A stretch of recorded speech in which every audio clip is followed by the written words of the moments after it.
In 1961, a skinny teenager from Dartford was carrying a few old records under his arm when he ran into a childhood friend at a train station. That 3-minute conversation changed the course of rock and roll history forever. But the same fire that built the greatest rock band on earth would also cost him everything he ever loved.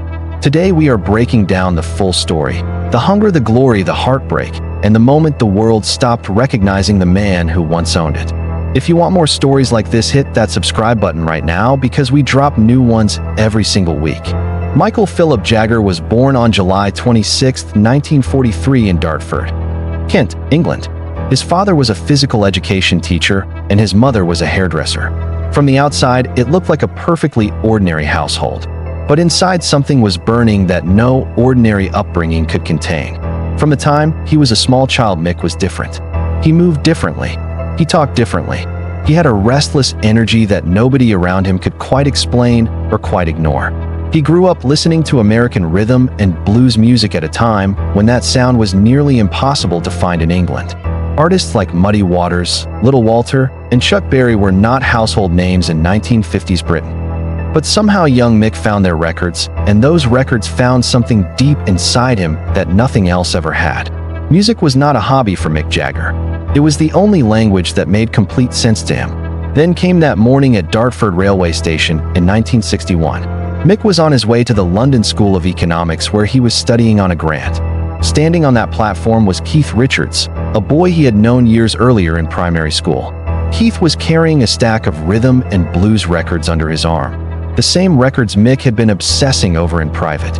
In that moment, two worlds collided. They started talking, and they never really stopped. Together with guitarist Brian Jones, they formed a band that would eventually take the name the Rolling Stones, pulled directly from a Muddy Waters song. The early days were anything but glamorous. They played in small pubs and clubs across London for almost no money, sleeping on floors and rehearsing until their fingers bled. Record labels were not interested. Venues barely paid them. But none of that mattered because they were playing music that felt true to them. Their manager Andrew Oldham saw that the Rolling Stones could be the rebellious answer to the polished image of the Beatles. Where the Beatles were charming and safe, the Rolling Stones were dangerous and unpredictable. And Mick Jagger was the living embodiment of that danger.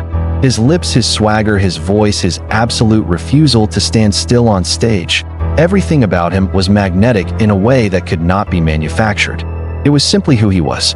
By 1965, the band had conquered Britain and was tearing through the United States like a force of nature. Songs like Satisfaction, Paint It Black, and Jumpin' Jack Flash were not just hits. They were cultural earthquakes. The Rolling Stones were not just a band anymore. They were a movement. And Mick Jagger was its undisputed leader. But beneath the surface, the cracks were forming. Brian Jones left the band in 1969 and died just weeks later at the age of 27. Found at the bottom of his swimming pool. His marriage to Bianca Perez Mora Macias collapsed in 1978 after years of public spectacle. His long relationship with model Jerry Hall ended in 1999 when Jagger fathered a child with another woman. The tabloids celebrated his downfall with the same enthusiasm they had once celebrated his rise. The 1970s were the decade that truly cemented the Rolling Stones as the greatest rock and roll band in history. Albums like Exile on Main Street and Sticky Fingers were not just commercial successes. They were declarations of artistic intent that changed what people believed rock and roll was capable of.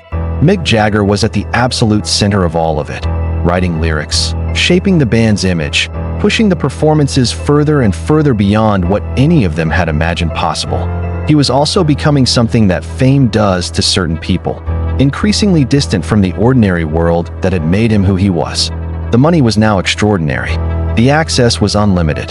The consequences of bad decisions were cushioned by layers of wealth and management and legal teams. It was a world that rewarded excess and punished nothing, and Mick Jagger lived inside it with total abandon. His solo career in the 1980s was met with modest success and created a very public rift with Keith Richards that at times made it seem as though the Rolling Stones might never perform together again. They always came back. But something had shifted. The conversation around Jagger had changed from awe to something more complicated. Critics began asking whether a man in his 60s and 70s had any business still commanding a stage the way he did. The question was unfair, but it was relentless. The stage shows of the 1980s and 1990s were spectacles unlike anything the music world had seen before. Massive inflatable figures, elaborate lighting rigs, catwalks that stretched hundreds of feet into stadium crowds. Jagger moved across those stages with an energy that seemed genuinely supernatural for a man of his age. But offstage, the personal cost was mounting. Relationships fractured, old friendships cooled. The band dynamic, always volatile, grew more complicated with every passing year. Fame at that level does not preserve people. It applies pressure to every weakness they have, slowly and without mercy. In 2019, the Rolling Stones were forced to postpone their No Filter tour when Jagger underwent heart surgery to replace a valve. The images of him in a hospital gown, looking suddenly fragile and mortal, circulated around the world. For many fans, it was the first time they had truly confronted the idea that this man who had seemed immune to time itself was in fact human. He recovered. He returned to the stage. He danced and sang as if the surgery had never happened. But the moment had lodged itself in the public consciousness in a way that could not be undone. The price of being Mick Jagger, it turned out, was paid not in one single moment, but in 1,000 small ones accumulated over a lifetime of burning at full intensity. Mick Jagger is still here, still recording, still performing, still moving across stages in a way that men half his age would struggle to match. But the world looks at him differently now. The boy from Dartford who once terrified parents and thrilled teenagers in equal measure has become a kind of monument, celebrated, respected, and occasionally pitted the way that monuments sometimes are. The fire is still there. Anyone who has seen him perform recently knows the fire never truly went out. But the world has a way of turning living, breathing human beings into statues before they are ready. Mick Jagger spent his entire life refusing to be contained, and that alone makes his story unlike almost anyone else who ever walked onto a stage. If this story moved you even a little, then you already know there are 1,000 more stories just like it waiting for you on this channel. Stories of people who burned brighter than anyone around them, who built empires with their bare hands, and who sometimes lost everything in the process. We dig into the real details, the parts the headlines always leave out, because we believe the full story is always more powerful than the highlight reel. Hit that subscribe button right now and turn on your notifications so you never miss a single one. Every week we go deeper. Every week we go further. And we are just getting started.